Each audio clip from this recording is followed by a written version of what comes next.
dhageessanii beektu ayyaana waan jedhamu kanaan dura.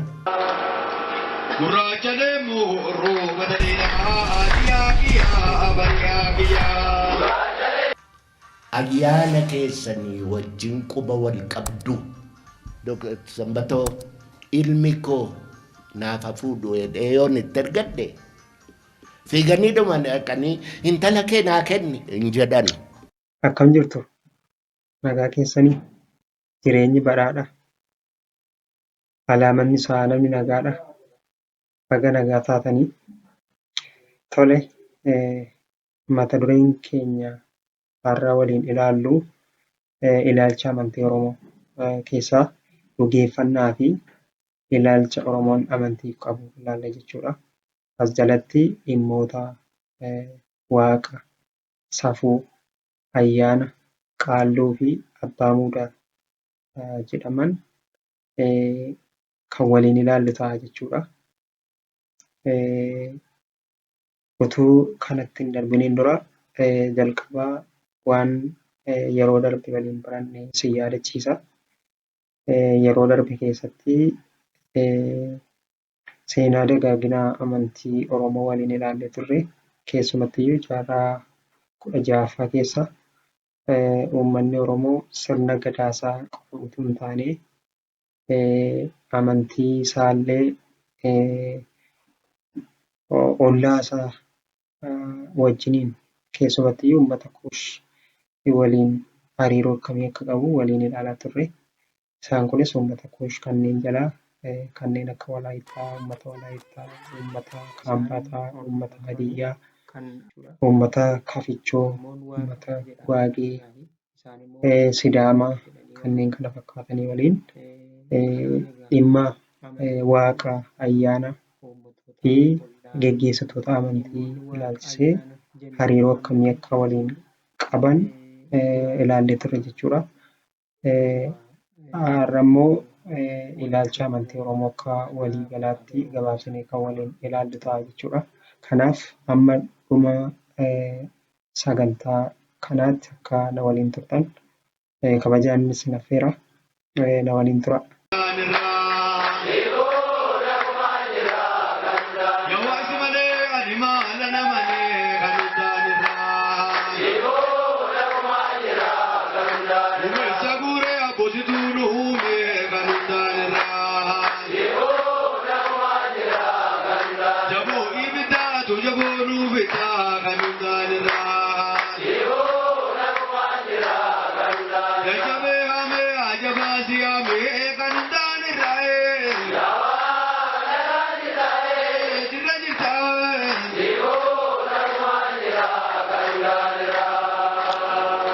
Tole, jalqaba irratti kan nuti waliin ilaallu ilaalcha amantii Oromoo keessaa waaqa jechuun maali? Waaqni maali kan jedhu ilaallachuudha dursinee. Egaa dhimma amantii gaafa ka'u dhimma inni waaqa ka'uun dirqama waan ta'eef Oromoon waaqa akkamittiin ilaalaa, hiika akkamii kennaa fi akkamiin waamaa kan jedhu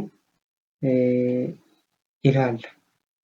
Egaa akka Oromootti waaqa jechuun karaa adda addaatiin ibsamuun ni danda'ama. Hiikaa gabaabaa kennuun namatti ulfaata jechuudha. Sababni isaa akkaataan itti Oromoon waaqa ilaalu akkaataa amantiilee biroo irraa adda jechuudha. Sababni isaa waaqni Oromoo biratti isa hangafaati jechuudha. Addunyaa kanarraa dhimma uumuu, uumaa fi uumamaa gidduutti jechuudha. Isa hangafaati. Kanaaf Oromoon waaqa akka arge waamu. Garuu akkaataa itti waaqa ibsan kan mataa isaanii qaba jechuudha. Inni jalqabaa waaqni gurraacha. Gurraacha deemu rooba dheeraa adiyaa bariyaa.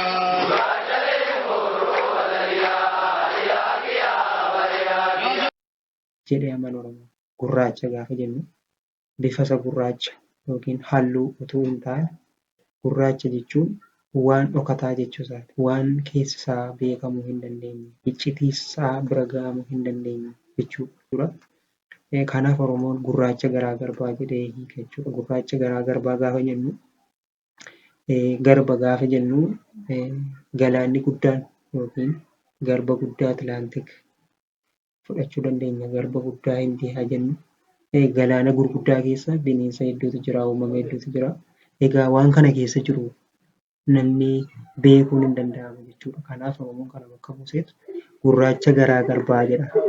Inni biraan leemmoo galaa taliilaatii jedha. Gurraacha garaa garbaa leemmoo galaa taliilaati. Kana jechuun qulqulluudha.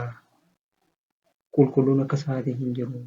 Waan gaarii kan jaallatu, wanti gaariin kan bira jiru, waan nagaan kan bira jiru hundumtiyyuu isadha. Qulqulluun isaa waaqa uumaa qofaa jechuudha.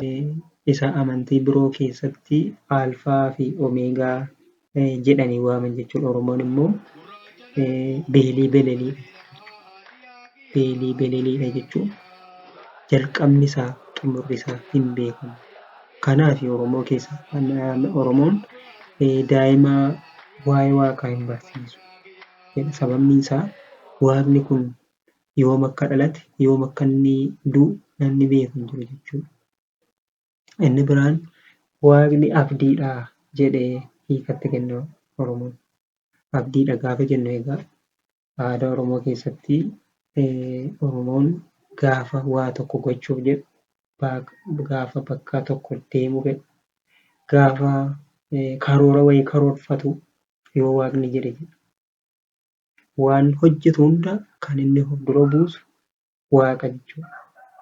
Abdiin isaa eenyu jechuudha? Waaqa. Kana jechuun maal ibsaa? Oromoon waan gochuuf jedhu hundayyuu kan isa dandeessisu waaqa qofa akka ta'e amana jechuudha. Kanaaf yoo waaqa jedhe jedha. Yoo waaqa jedhe akkasan godha jedha. Inni biraan waaqni abbaadha. Abbaatti fakkeessa jechuudha. Abbaadha gaafa jennu egaa tarii abbaan nama dhiisuu danda'a. Akka waaqaa namaaf ta'uu dhiisuu danda'a. Haa ta'uyyuu malee dhimma maalirratti hundaa'eeti kun? Kabaja irratti hundaa'eeti jechuudha. Namni kamiyyuu abbaa isaa fi haadha isaa nama biroo irra adda baasee kabajaa ulfeessa. Kanaaf iyyuu Oromoon immoo akka abbaatti ilaala jechuudha. Abbaa isaa akka malee waama. Fakkeenyaaf namni abbaan isaa maqaa qeenxeen waamu iddoo adda addaatti gargar ta'uu danda'a. Gara Maccaa kanatti yoo fudhanne abbaa ofii maqaa dhuunfaatiin hin waaman. Akkas fakkeenyaaf obbo Gurmuun ilma Gaaddisaa jedhamu qabu yoo ta'e, ani Gurmuu jedhee obbo Gurmuu waama jechuudha. Abbaa Gaaddisaa jedhee waamuu qaba jechuudha. Kanaaf akka argan hin waaman. Akkuma kana egaa waaqni akka arge hin waamamu. Karaa ayyaana isaatii waaqni tarkaanfii fudhachuu ni danda'a jedhamee amanamaa jechuudha. Inni biraan waaqni dhugaadha jedhamee amanama. Sababni isaa dhugaan ilma waaqaati jedhamee amanama. Kanaaf dhugaan waaqa qofa bira jira.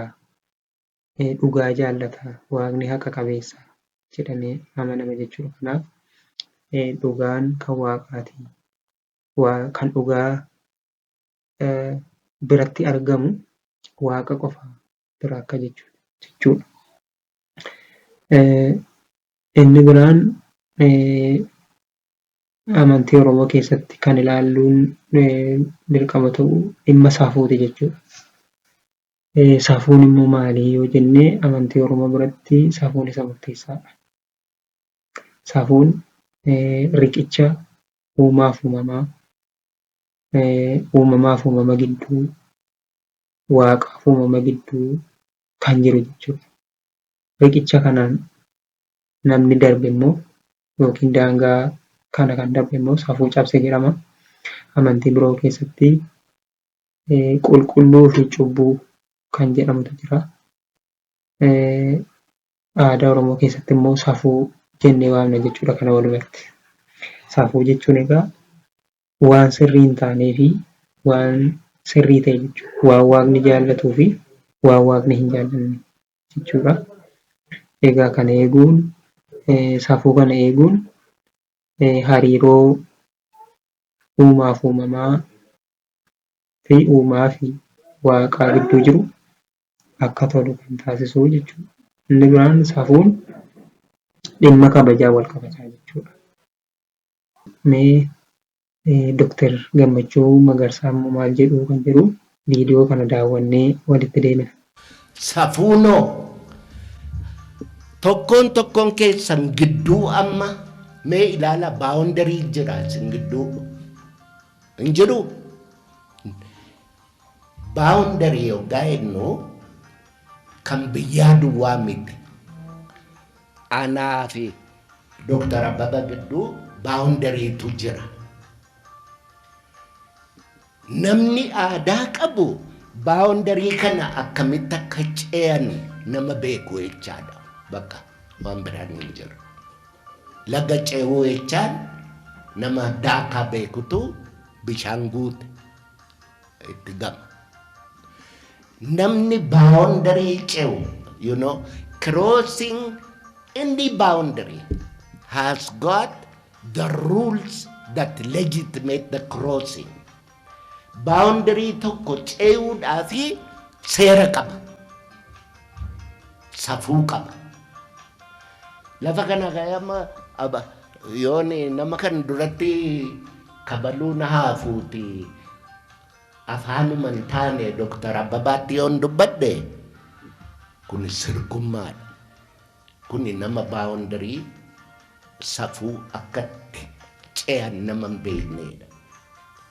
Obboleessa kee si gidduu baawundarii jira. Haadha kee si gidduu baawundarii jira. Guddaaf xinnaa gidduu baawundarii jira. Anything baawundariin waa hunduma gidduu jira. Namni akkinni itti baawundarii tokko iddoo tokkotti ce'u safuudhaan yoo seera isaa beekee. Egaa lammeessoo waa'ee baawundarii waa'ee safuu beekuudhaaf namni tokko hoggaa laga ce'u dura marga kutee margaaf biyyootti irreeffata. That is the rule that legitimizes such a crossing. Yoo hintala Dooktar Sambatoo ilmi koo naaf fuudhu jedhee yoon itti ergadhe fiiganii dhuman dhaqanii intala kee naa kenni hin jedhan. Seera qaba. Safuu qaba. Soddaan silaayyuu sodaadha. Safuudha. The rules that legitimate ammaga ilmi koo intala kee fuudhu jechaan I am crossing your boundary. Waan si gaafachuudhaaf. Waan sana si gaafachuudhaaf garuu aadaa ittiin adeemantu jira. Namni aadaa sana hin beekne safuu hin beeku. Namni safuu hin beekne nama miti. Saawwa wayya. Saawwiyyuu safuu qaba. By the way, fardi akka inni haadha nariine beektu. Fardi haadha hin lagata. Obboleettii hin lagata. Do you know this? Oromoon kanaafitu fardaaf kabaja guddaa qaba.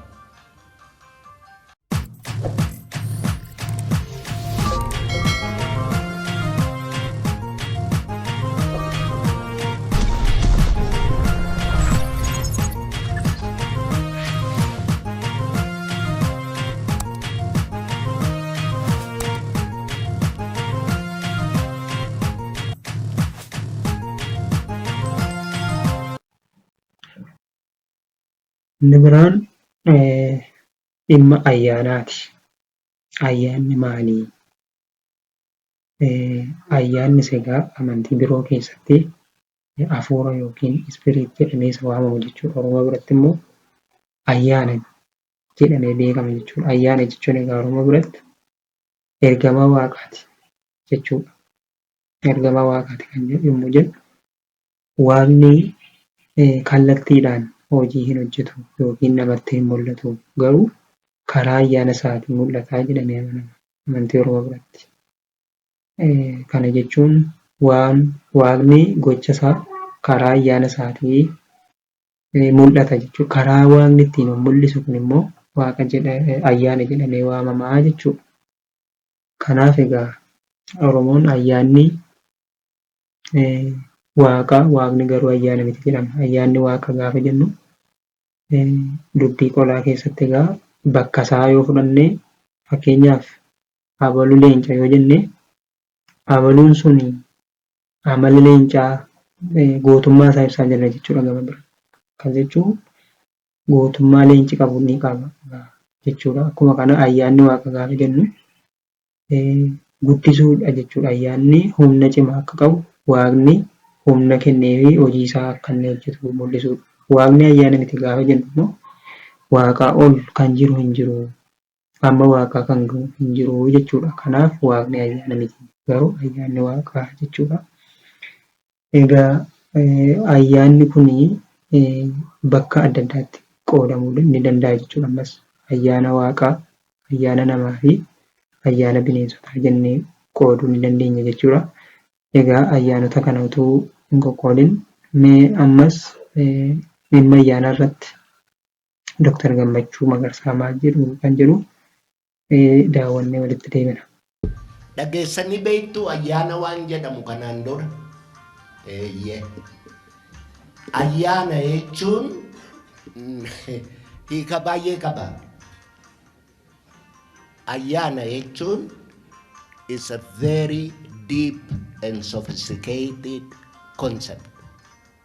In fact, wanni Oromoo akkuma jirtu termii ayyaana jedhu kan keessa jiru. Maaliifi ayyaana jechuun waaqatu kenne.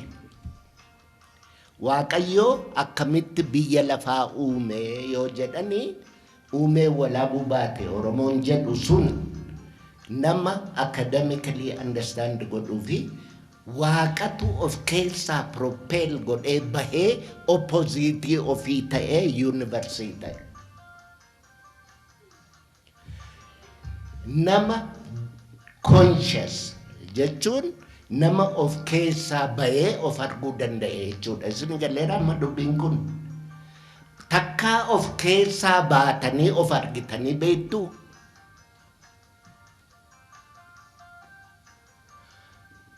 Egaa yoo of keessaa baatanii of argitan of arguudhaafi dura isaa traditionii Oromoo sila jennu san argaa dhageettii isaa aadaa isaa gadaa isaa waan darbe sana hundumaa namni beeku wanni sun akka mastaawoti daawitiidha. Daawitii keessatti of ilaalanidha.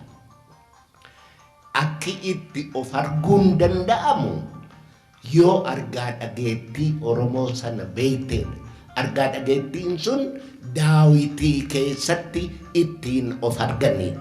Materialiin aadaan Oromoo, gadaan Oromoo, tarrabbaa dhukkisuun, dhawaa dhibaayyuun Oromoo, wanni Oromoon qabu hundumtuu ittiin ijaarame ayyaana. Ayyaana jedhama. Ayyaanni kun namni mana kana keessa jiru hundumti isaa ayyaana. Ayyaana. Ayyaanni kun potentially nama taasisu jechaadha. Ayyaanni kun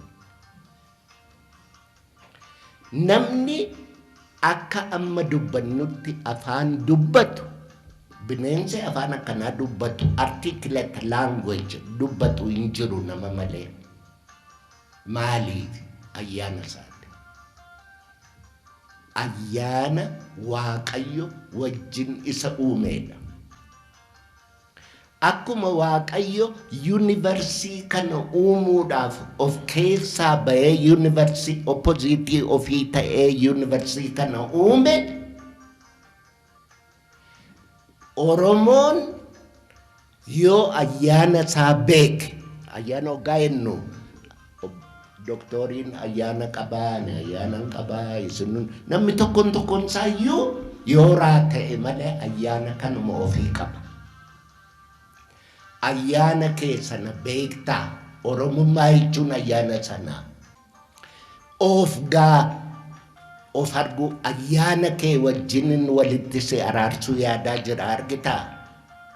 Kan Oromoo si taasisu uumaadha, ayyaana, safuudha. Namni waan sadan kana hin beekne Oromoo ta'uu hin danda'u. Uumaa jechaan uumaa Rabbii si uume foon kee, lafee kee fi dhiiga kee amma arginu kanaadha.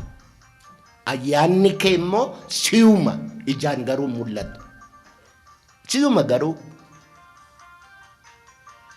amma namni baay'een gammachuu hoggaa jaa nama na argaa jirtuun isin baay'eedhaa na argitu ani hunda keessan hin argu. Dhugaa isinitti muudhaa fi ጓደኛን gammachuu ayyaanicha halkanis waliin haasofnaa waliin galluuyyuu walitti muggunnaa. Ayyaana keessanii wajjin quba wal qabdu. Gaallaa jechuun namicha isa ayyaana isaarraa duguugamee mulqame jechuudha.